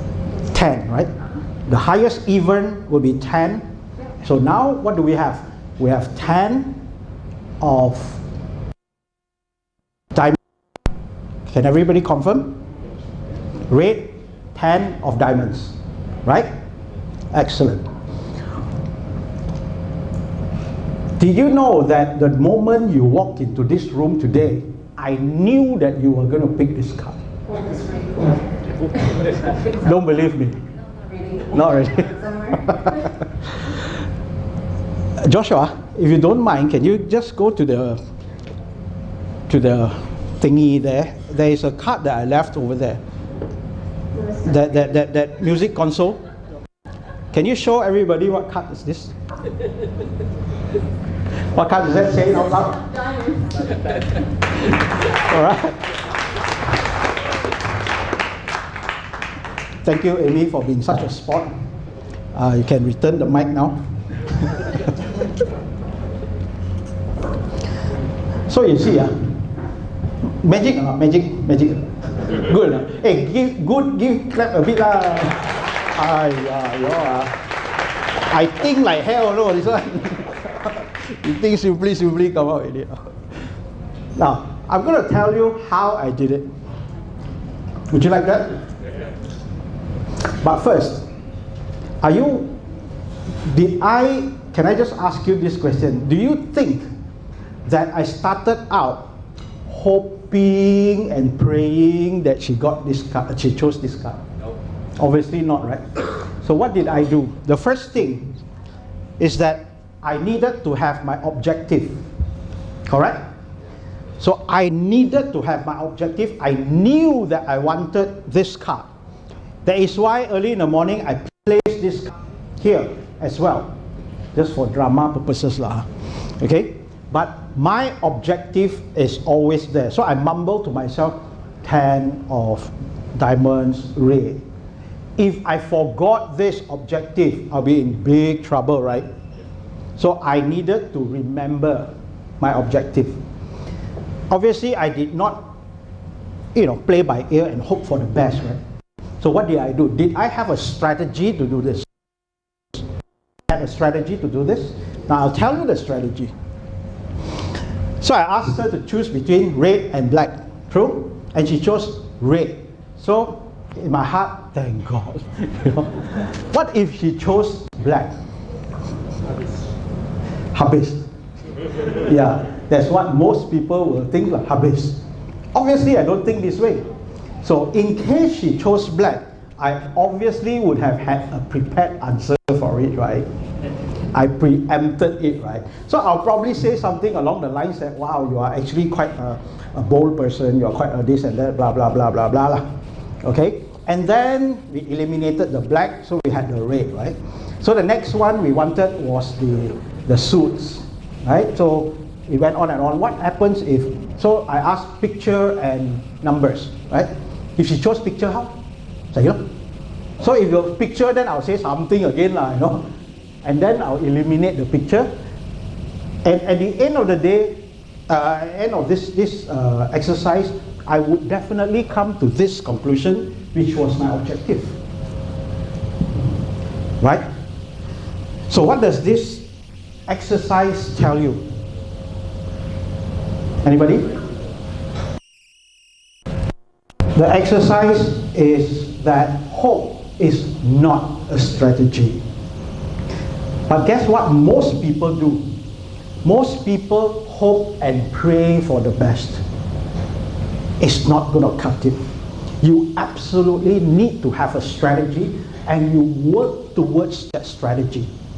No matter what the client says to you, no matter what the client throws to you, you have got to preempt it. You have got to prepare for it. You have to have a strategy for it. And that's how a master operates. Khelefe, basically what he does is that he goes into a sales presentation or a business deal hoping for the best. Hoping that the client says something that he wants to hear or whatever and then move on. Okay, so I wanted you to understand this part. Hi everyone, I found today's session very, very helpful to my business and anyone who's interested in increasing their sales or thinking about different ways to implement strategies that can better enhance your sales and develop better client relationships, and also build long-term recurring relationships with people in general. So yeah. So this is obviously Sun Tzu Art of War. It says tactics without strategy is a noise before defeat. Think about it a little bit. There is a difference between tactics and there is a difference between strategy. A strategy is the thinking part. The tactics is the doing part.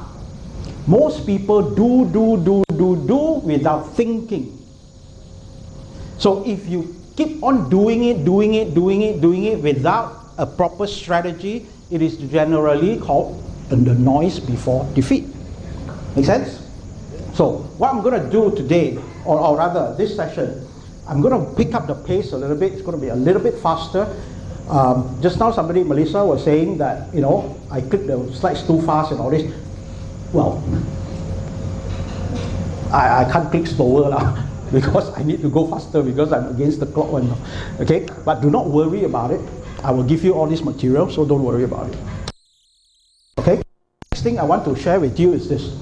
I'm going to give you strategies. Again, as I promised early in the morning, I'm not just going to talk about concept, which you cannot use. So I'm going to give you proper strategies, but in my world, I like to simplify things.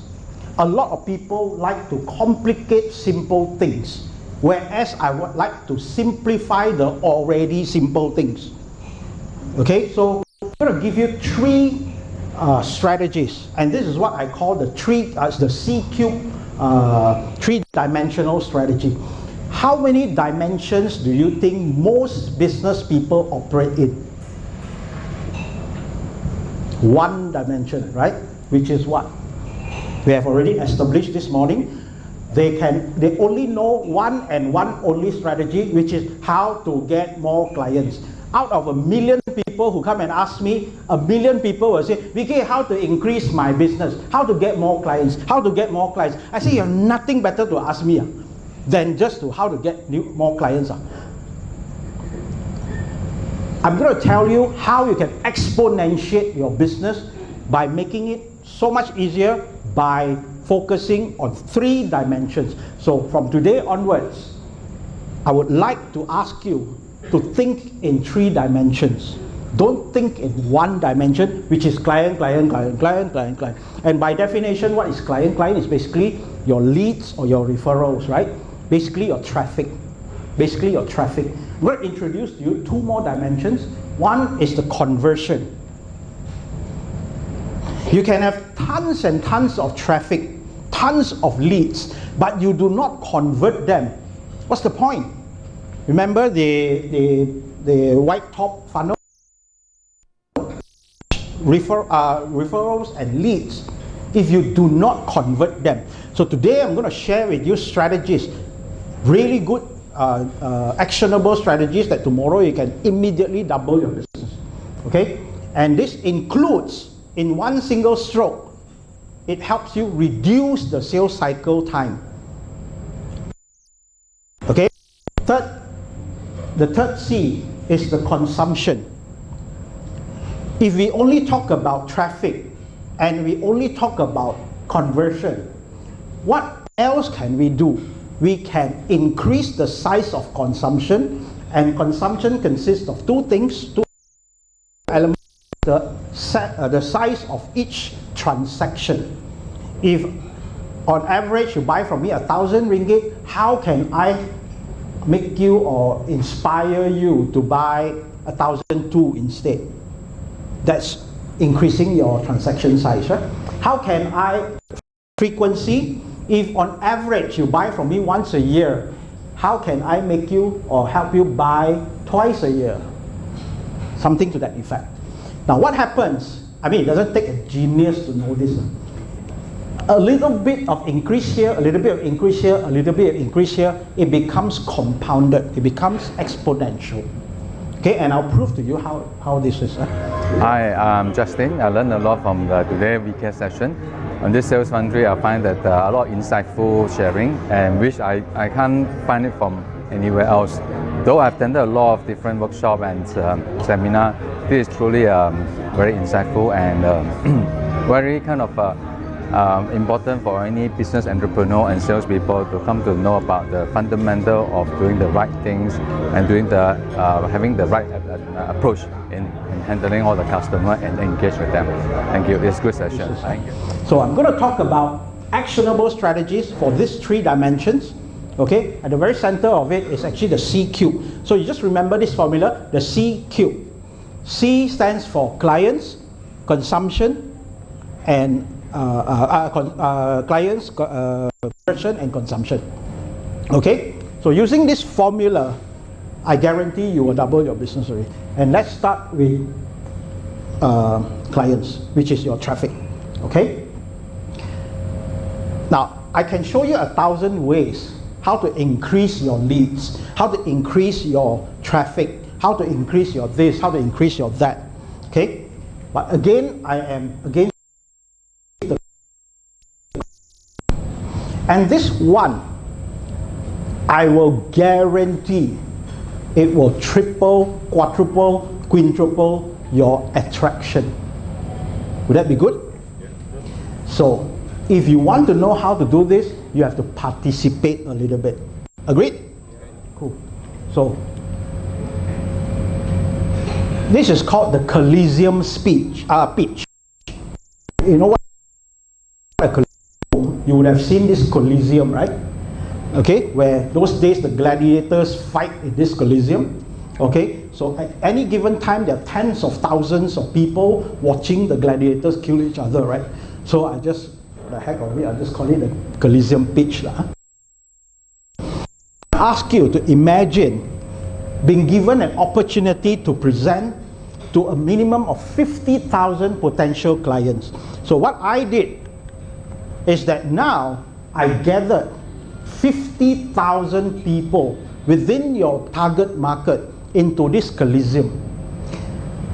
By target market, I mean, for example, if you are into car sales, then your target market would be people who have a driver's license.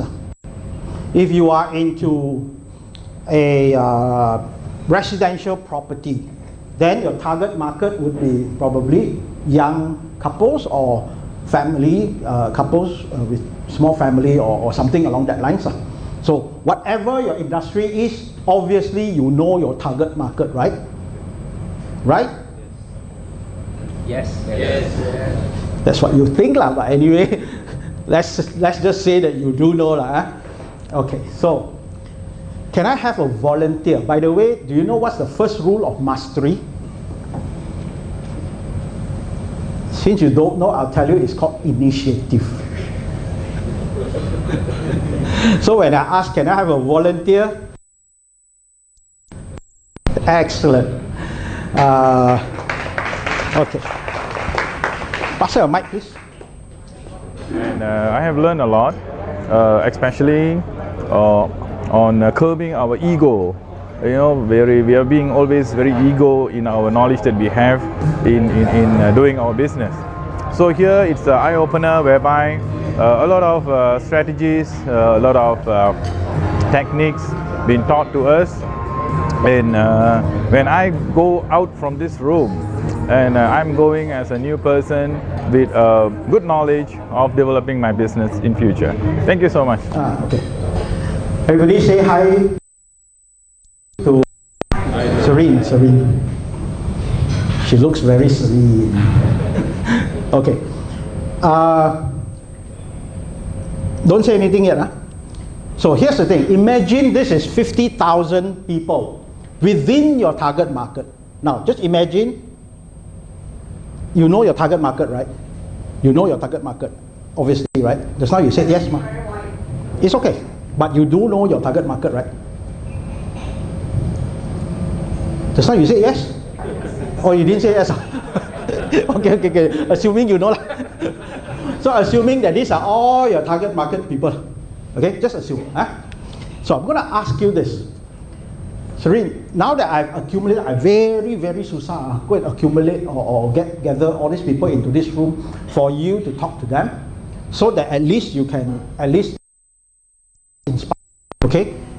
And then, before she comes out and take the mic, I'm going to tell everyone here, guys, in a moment, I'm going to get a very nice lady, her name is Serene, to come up to the front to actually tell you what she does.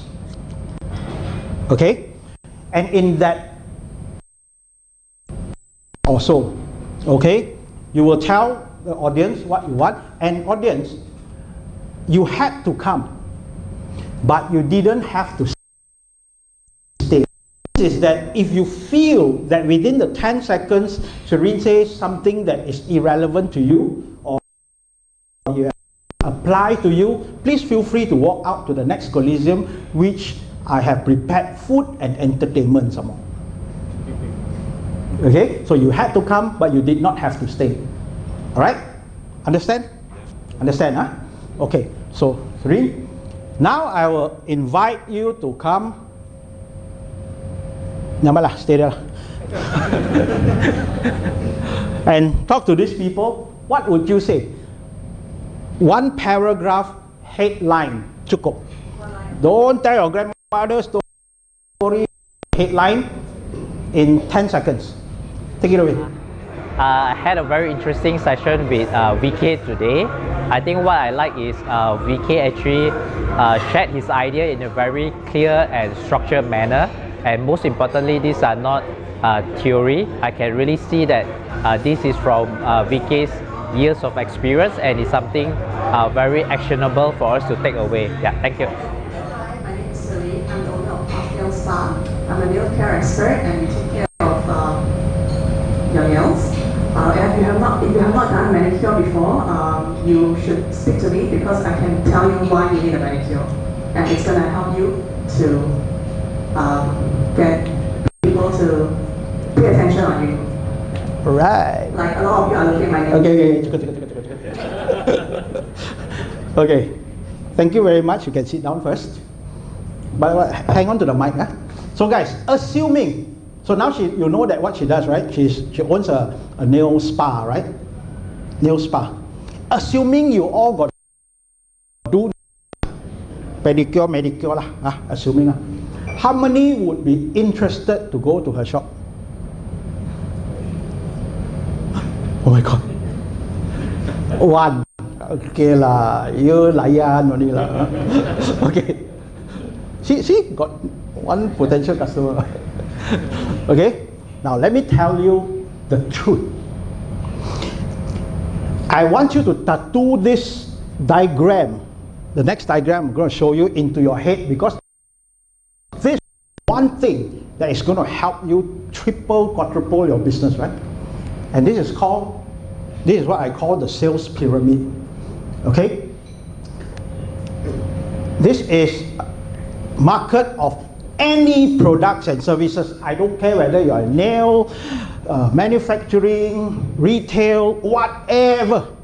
It applies to any products and services. At any given time, there is only 3% that is driving the market at any given time. 3%. That's the maximum, or less, at any given time. Let me prove to you. Now we have approximately 90 to 100 people in the room. How many of you would be in the market to buy some form of motor vehicle, maybe in the next 1 month or so? Okay, approximately there, right? Obviously, the larger the group is, the more accurate it becomes. How many of you in this room may probably have your car insurance due sometime within the next 2 weeks? There you go.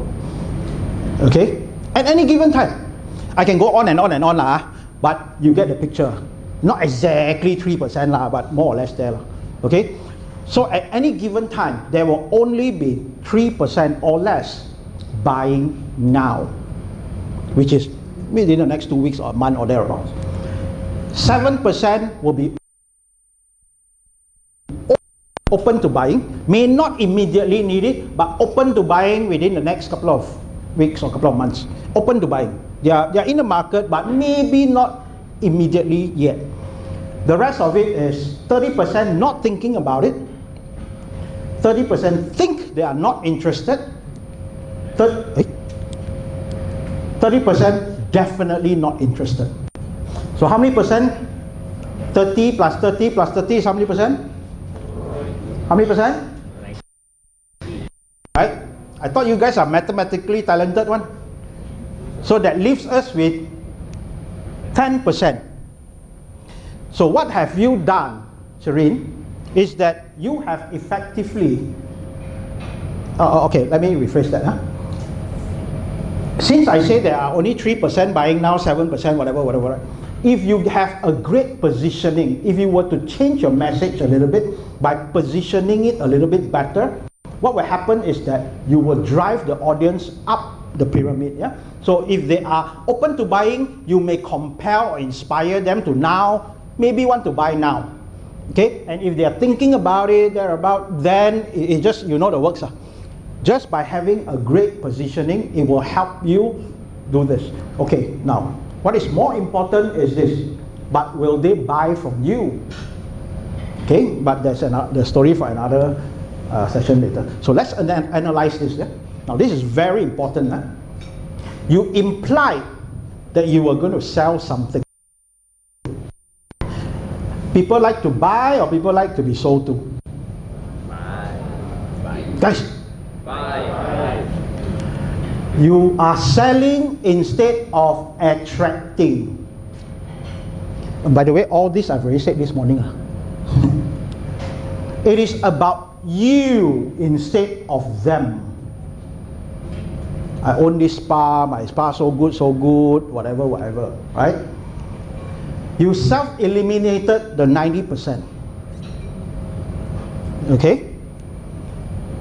Even you self-eliminated the 90% because it is of no value to the 90%, right? Even the 10% buying now category may not be convinced about your products and services. You have no strategic objective other than trying to make a transaction or other than to make a sale.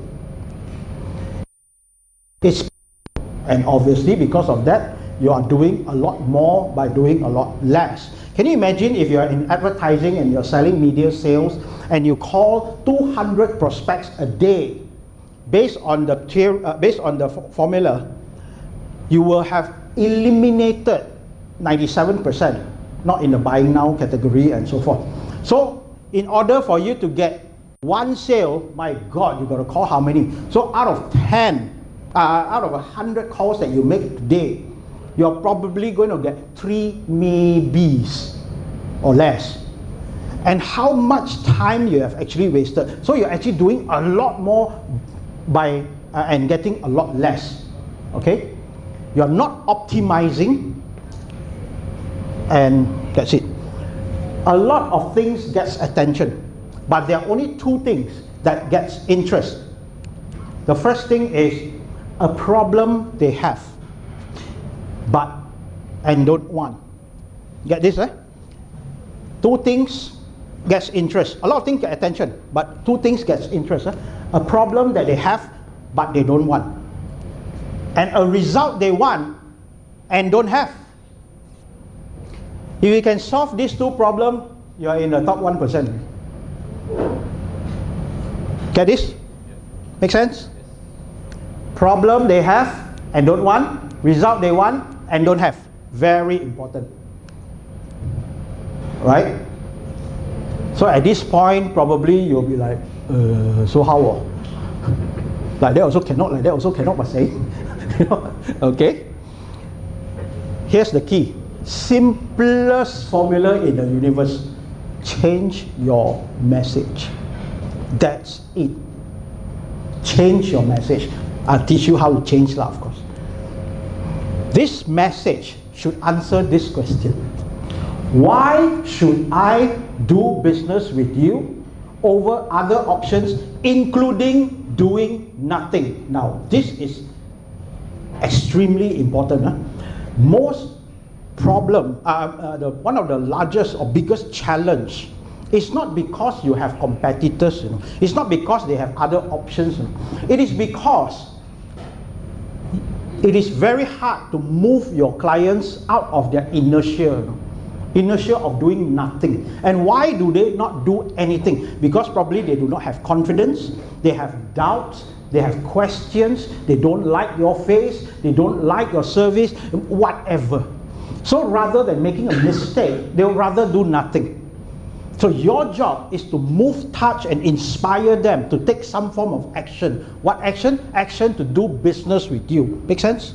So you have to answer this question, very important. And for most sales training, what do they teach you?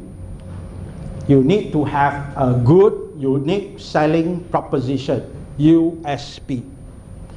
You know why I don't like this word? Why? I'm sure you can guess by now. Because it's selling. The moment you say, I want to have a unique selling proposition, what mode you go into? Selling mode, right? So you will draft your pitch, you draft your whatever based on how to sell in a unique way. That's by definition unique selling proposition. Right? So I would like you to eliminate this from your vocabulary and replace with this, a unique value offer of UVO. What can you offer in such a unique way that the person gets so much value? Remember, I said from the beginning, it is not about you, it is about the clients. So if you think that you are different, you're barking up the wrong tree, because it is not about you, it is about the clients. Good so far? Okay. Let me give you this example. Now, how typical is this? You open up any website or any, daily report or anything, or any brochure. Our company is established since 1998, and is the leading service provider that specializes in integrated business solutions and has become the provider of choice for many target industries in the region. We have won numerous awards in recognition for our commitment to quality and excellence. How typical is this? Super typical, right? To a point where everybody seems to say the same thing. And what other superlatives do they use? Fastest growing company, most dynamic, most this, most that, as though they have no other vocabulary. You know why? Because all the copywriters go to the same grammar school. So they have very limited vocabulary. And they say the same thing to a point where there is no distinction between you and everybody else. Now, how many of you are guilty of this? You don't have to give me an answer, I know. Okay? Almost everybody will have pretty much the same thing going on. And this is what I call egocentric marketing. You're so afraid that people don't see you as such a great person, so you're so egocentric. Hey, it's all I'm so great, I'm so great, I'm so great, I'm so whatever. As though like you are the greatest gift, the God's gift to customer like that. Instead, let me put this side by side and you see the difference. Our company helps sales-driven businesses like yourself maximize sales conversion while killing off time-wasting reporting and tracking. And our single view dashboard delivers a visual and clear display in real time. This has resulted in maximum marketing ROI for thousands of businesses and created many championship sales teams. And in case you didn't know, I'm describing our sponsor. That's the least I could do. Okay, now what's the difference? Can you tell the difference? Firstly, is it not targeted? Our company helps sales-driven businesses like yourself. Sales-driven businesses, yeah, I can relate. I'm a sales-driven kind of business like yourself, right? Is it does it include advantages? Advantages meaning why should you do business with me? What's the advantage of doing business with me? The advantage is to kill off time wasting and reporting and tracking. To kill off time wasting, reporting and tracking. So that's the advantage, right?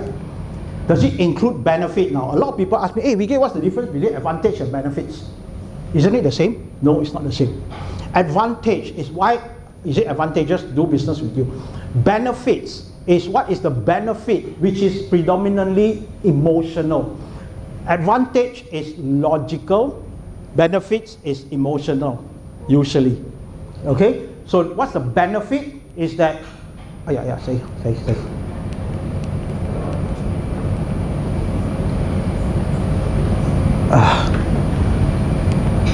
Okay, the benefits is results in maximum marketing ROI and championship sales team. It appeals to you emotionally for the most part.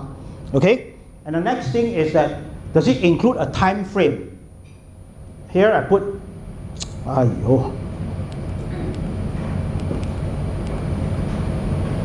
okay, real time. Some people may have 2 months or 21 days or whatever. So this, in this case, is real time. Huh? Is there a differentiation? The differentiation is that our single view dashboard delivers a very visual, clear display or whatever. Now, versus earlier, it's all about you, very egocentric. Now it's about them. How do they benefit from it? What value do I offer? Hence, I call it the UVO, the unique value offer. So if you don't mind, the next time when you look at your website or whatever, think about how you can change your message a little bit to talk about them instead of talking about you, egocentric, I'm so great, I'm the best, God's gift to you and whatnot. Okay? I'll give you a simple formula. This is what I call the irresistible offer formula. Huh? All you have to do is say 3 things, or rather include these 3 things. How they can get whatever results in short time frame without doing what they don't like to do. Simple, no brainer there. So I'll give you an example. If you own a beauty salon, for example, okay, say something to the effect of the target, remember, that career women like yourself. Use words like this: career women like yourself. How we can help career women like yourself achieve those beautiful and yourself in 21 days. Right. Hi, I'm Joseph from ADX Distribution. Very insightful and knowledgeable session we had here today. Gave me a lot of insight thoughts about how to reorganize and how to have my objective before actually deploying my sales team and trying to stay focused and with the right tools, which is very essential for any sales force in any company. Thank you. Today is a wonderful seminar that I've attended with a very professional speaker, Mr. Vicky. Thank you, Mr. Vicky. Hi, my name is Melissa from EA Creative. Basically, I'm a PR advisor. What is so good about Sales Foundry is that you get to learn a lot of tips in a very simple way. Things doesn't have to be complicated, but it can be learned in a very strategic and simple method, which is easy to learn and easy to produce. So it's well worth for you to come over to give it a try. Thanks. Hi, my name is Parimala. I'm coming from SP Jora Sundram Berhad, and this is our family business. Literally, I was struggling to increase my sales, the strategy and all. And this program is like an eye-opener for me. It has triggered the point where what to do and where to start. And I'm definitely proud to be part of this platform. I'm looking forward to hear more. And definitely I'm bringing back a lot of insights to myself and to my organization. Thank you. Today I learned a lot especially about sales, something that you never learn outside any workshop that you have seen before. Is really evolutionary, and especially if you are a businessman, you are new into the business, even if you have many years of experience, I'm sure that you learn something from this workshop. You won't regret. Definitely there's a lot to be learned. Even you feel that you know a lot, I'm sure there's something new to be learned here. Thank you. Yeah, it was a wonderful experience today. We get to know a lot of the bad habits and those things that we regularly did wrong during the sales process. And we get to know the information from VK that able to transform us into a more practical use and also more insightful personnel into the development of sales especially. So it was a great experience to us all, and transform all these particular things to an actionable item and elements that to move on further for a better sales growth and development. Today, I open eye, especially the VK. He can deliver the straight to Malaysian instead of British way. This is perfect. Surely I recommend. Not only Chinese, Malay, Indian, like me, PR in Malaysia. Surely we are really happy to get his delivery. Can you translate to Japanese, please? Well, I think overall he said that everything is very good, it's very insightful. He said open eyes, right? So basically it's insightful, that's what he means from his perspective. So I think that's a very good explanation of the whole session, and thank you very much. Thank you very much. Arigatou gozaimasu.